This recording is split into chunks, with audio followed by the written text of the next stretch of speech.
Hello दोस्तों, मैं हूं शुभम और आपका स्वागत है मेरे चैनल डर की दुनिया में। आज मैं आपको 5 सच्ची घटनाओं के बारे में बताऊंगा जो कि मेरे व्यूअर्स द्वारा भेजी गई है। अगर आप मेरे चैनल को अभी तक सब्सक्राइब नहीं किए हो तो इंतज़ार मत करो, तुरंत जाकर सब्सक्राइब करो और साथ ही साथ बेल आइकन ज़रूर दबा देना ताकि मेरी वीडियो की नोटिफिकेशन आप तक पहुंच सके। सो अब तैयार हो जाओ, मैं आपको ले चलता हूँ डर की दुनिया में।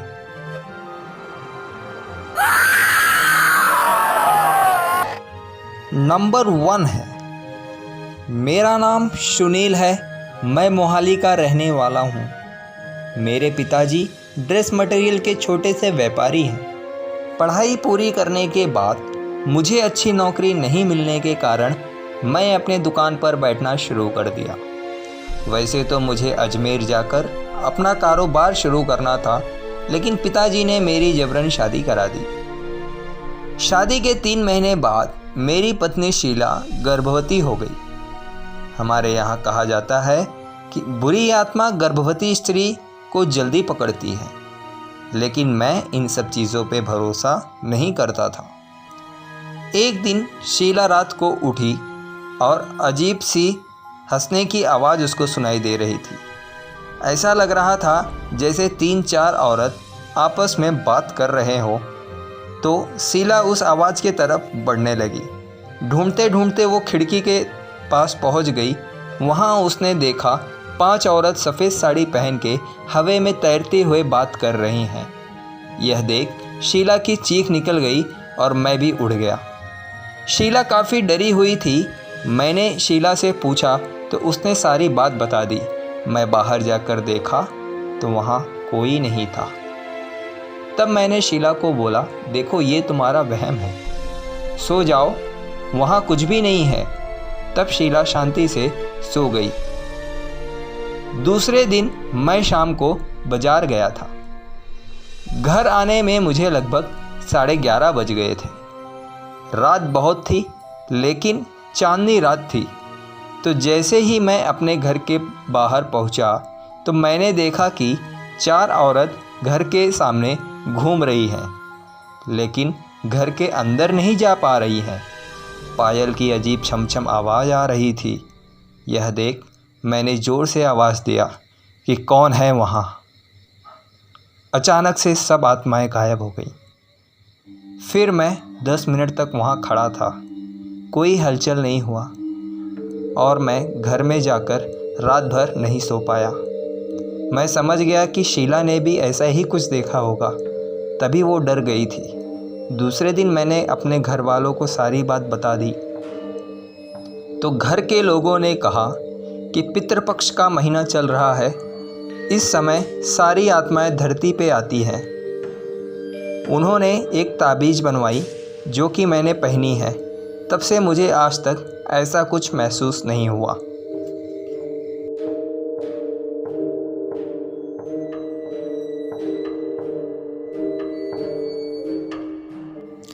नंबर 2 है। मेरा नाम धर्मेंद्र है। मैं बेंगलोर का रहने वाला हूँ। मैं अपना ग्रेजुएशन कंप्लीट करके एक ऑटो पार्ट्स की कंपनी में काम करता हूँ। कंपनी में 2 शिफ्ट होती है, एक मॉर्निंग शिफ्ट और एक इवनिंग शिफ्ट। एक दिन मैं इवनिंग शिफ्ट का ड्यूटी करके ऑफिस से निकला था। मुझे घर जाने की जल्दी थी तो मैं हाईवे का रास्ता छोड़ के जंगल का रास्ता पकड़ लिया था, जो कि शॉर्टकट था।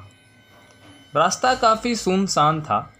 रात के 11 बज गए थे। जाते जाते एक औरत गाड़ी को हाथ देकर अचानक से रुकाती है और मैंने गाड़ी रोक दिया। मैंने सोचा कि किसी मजदूर की औरत है, रात में अकेली फंस गई होगी। तो मैंने पूछा, कौन हो तुम? तो वो ज़ोर ज़ोर से रोने लगी। तो मैंने सोचा कि क्यों नहीं इसको आज अपने घर ले चलते हैं और उसे सुबह उसके घर पे छोड़ दिया जाएगा। मैंने उसको बोला, गाड़ी के पीछे बैठो, और ये सुनते ही वो मेरे गाड़ी पे आके तुरंत पीछे बैठ गई और मैंने बोला घर चलते हैं। यह कहकर मैंने गाड़ी आगे बढ़ाई। उसने अपना मुंह घूंघट से ढक रखा था, इसके लिए मैं उसका चेहरा नहीं देख पाया। घर पहुंचते ही मैंने अपनी माँ को सारी बात बता दी। मेरी माँ मुझ पर गुस्सा करने लगी तो मैंने अपनी माँ को समझाया कि सुबह वो चली जाएगी। घर में कच्चा मांस पड़ा था। माँ ने उस औरत से कहा, जाओ खाना पका दो।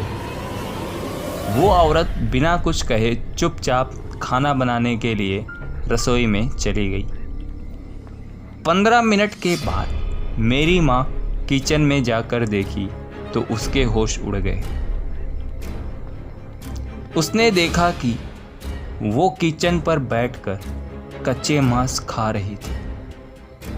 उसका खौफनाक चेहरा देखकर मेरी माँ का होश उड़ गया। चेहरा खौफनाक था, आँख से खून और बाल बिखरे हुए थे। मेरी माँ धीरे धीरे चूल्हे की ओर बढ़ने लगी और कोयले की आग निकालकर उस चुड़ैल के ऊपर फेंक दी। चुड़ैल अचानक से जोर जोर से चिल्लाते हुए वहां से गायब हो गई। तीसरी कहानी शुरू करने से पहले वीडियो को लाइक ज़रूर कर देना और दोस्तों के साथ शेयर करना ना भूलना, ताकि मैं मोटिवेट होके आपके लिए ऐसी सच्ची और डरावनी कहानी लाता रहूं। नंबर 3 है, मेरा नाम राहुल वर्मा है। मैं बिहार का रहने वाला हूँ। मैं गांव में खेती का काम करता हूँ। मेरे पास लगभग 20 एकड़ ज़मीन है। सन 2018 में अगस्त का महीना था। मैं रोज़ रात को खेत में फसल बचाने के लिए सोता था। एक दिन रात को मैं खेत में सोने गया। काफ़ी हवा चल रही थी। अंधेरी रात थी। मैं रात को खाट पर खेत में सोया था। अचानक से मेरी चद्दर किसी ने खींच लिया।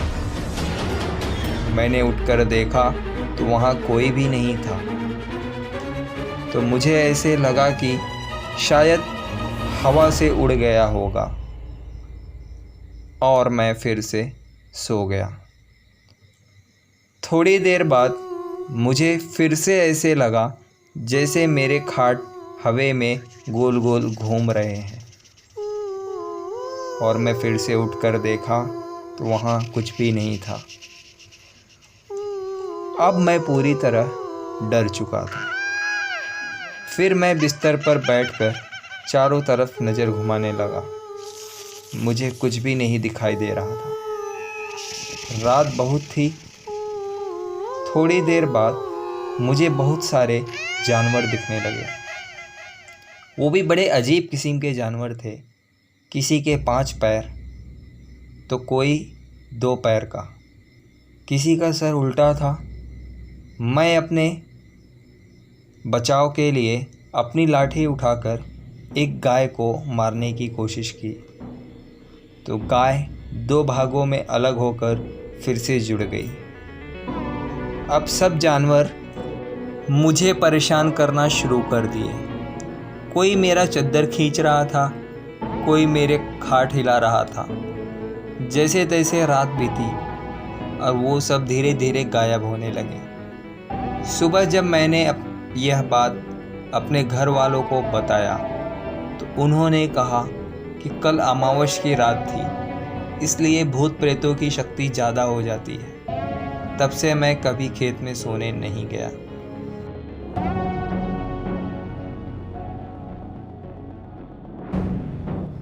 नंबर 4 है, मेरा नाम प्रवीण है।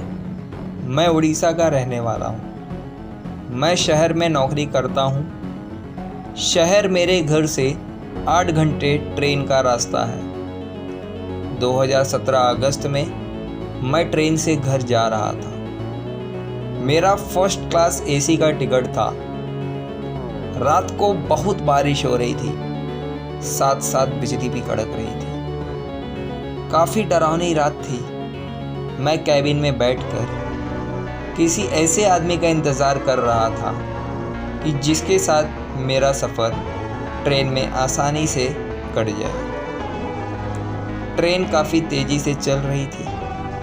अचानक से धीरे धीरे ट्रेन रुक गई। बारिश इतनी थी कि मैं स्टेशन का नाम भी नहीं पढ़ पा रहा था। इस स्टेशन पर मेरे कैबिन के सामने वाली सीट पर एक यात्री आया और अपना सामान सेट करके मेरी तरफ देखकर एक अजीब सी डरावनी स्माइल दिया। फिर मुझे खाने के लिए ऑफ़र किया तो मैंने उसे बड़े प्यार से मना कर दिया। तो वो भी बड़ा शयाना था। उसने कहा कि अभी से तुम मेरे ऊपर शक कर रहे हो, अभी देखो आगे आगे होता क्या है। पहले तुम ये बताओ, तुम भूतों प्रेतों पे विश्वास करते हो? तो मैंने कहा हाँ करता हूँ। तो वो ज़ोर ज़ोर से हंसने लगा। फिर हम लोग थोड़ी देर तक बातचीत करने लगे और थोड़ी देर बात करने के बाद सोने लगे। अचानक से सोते समय मुझे ऐसे लगा कि कोई मेरा गला दबा रहा है और मैंने उठकर देखा तो सामने वाले सीट पर वो यात्री घोड़ा बेचकर सो रहा है। फिर मैं सोने की कोशिश करने लगा। थोड़ी देर बाद मुझे ऐसा लगा कि कोई मेरा पैर पकड़कर खींच रहा हो। तो मैंने देखा तो सामने वाला अपने सीट पर नहीं था। फिर मैं उठकर बैठ गया। थोड़ी देर बाद सामने वाला यात्री टॉयलेट से आया और मुझे कहा, सोए नहीं भाई? तो मैंने कुछ नहीं बोला। फिर मैं उठकर टॉयलेट में गया तो उसके अंदर देखा तो मैं पूरी तरह डर गया। मैंने देखा कि वही आदमी है जो मेरे साथ सफ़र कर रहा है और मैं भाग के कैबिन में आया तो देखा कि वह आदमी सीट पर लेटा है।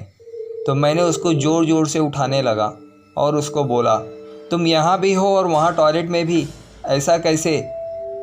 तो उसने मुझे ज़ोर से बोला कि तुम लोग का विश्वास ही हम लोग का अस्तित्व बचा के रखा है, तो देखते जाओ अभी और मैं कहाँ कहाँ दिखता हूँ। यह कहकर वो गायब हो गया और अब मेरी सांस थम सी गई। थोड़ी देर बाद कैबिन का दरवाज़ा टीसी ने खटखटाया। टिकट चेक किया और जाने के टाइम जब मैंने उसका चेहरा देखा तो मैं बेहोश हो गया। मैंने देखा कि वही बंदा है जो सीट पर मेरे साथ सोया हुआ था। वो टिकट चेक करते हुए एक अच्छी सी स्माइल देते हुए चला गया। यह सब बात मैंने घर पर बताई तो घर के लोगों ने कहा, ये सब भटकती आत्मा है जो तुमको मिल गई थी।